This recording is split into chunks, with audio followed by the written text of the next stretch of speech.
notre périple de l'année 2023 avec le mois d'avril.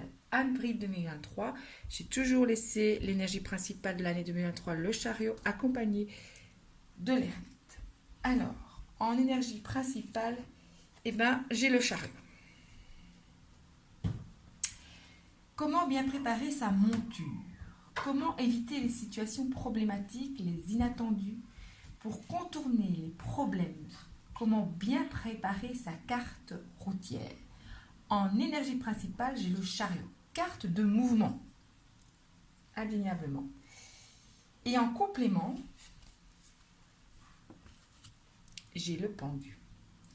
Pendu, carte d'un stop, lâcher prise, d'introspection, de questionnement, de voir autrement.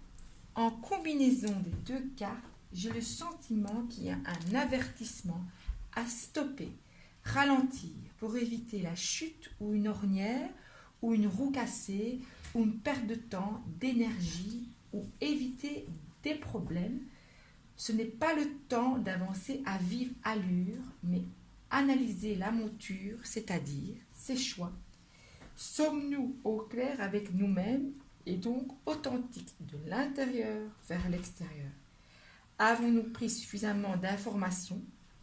Les démarches, les règles, les informations et les besoins des autres, car les réalités sont différentes en tout point. Ici, c'est un sérieux avertissement.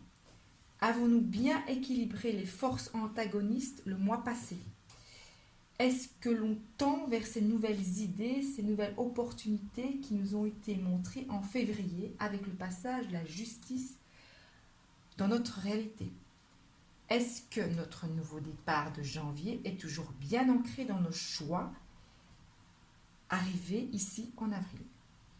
Le complément, le pendu de ce mois d'avril nous invite à nous poser les bonnes questions.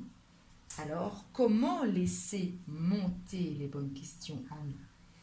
Par l'équilibrage, l'ancrage et l'alignement, la connectivité de tout l'équipage, c'est-à-dire de tous les différents mois de sa personne.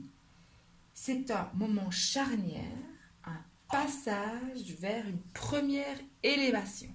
Et oui, je vous rappelle qu'en fin d'année, moi j'ai tiré la maison Dieu. Premier passage vers première élévation dans ce mois, dans cette année 2023. Pour ce premier trimestre 2023, le chariot n'est pas invité à se lancer à vive allure. Non. Ça ne veut pas dire ne rien faire, non. Il y a beaucoup de travail en amont avant de lancer le mouvement vers ce que l'on souhaite vraiment. Il est sage, à la lumière de la lanterne de l'ermite, que le fou qui monte dans ce chariot respecte bien toutes les étapes. Authentique, connexion avec l'univers, son cœur, ses anges, ses moi, ses énergies antagonistes. Ancrage, prendre ses responsabilités et non celles des autres, ainsi que ses émotions et non les émotions des autres. Être ouvert, tous ces canaux ouverts pour voir, recevoir les synchronicités. Être dans l'acceptation de ce qui est et la gratitude à l'instant T. Passer le passage de la fusion des forces ombre et lumière en nous, en énergie de foi plus forte et renouvelée.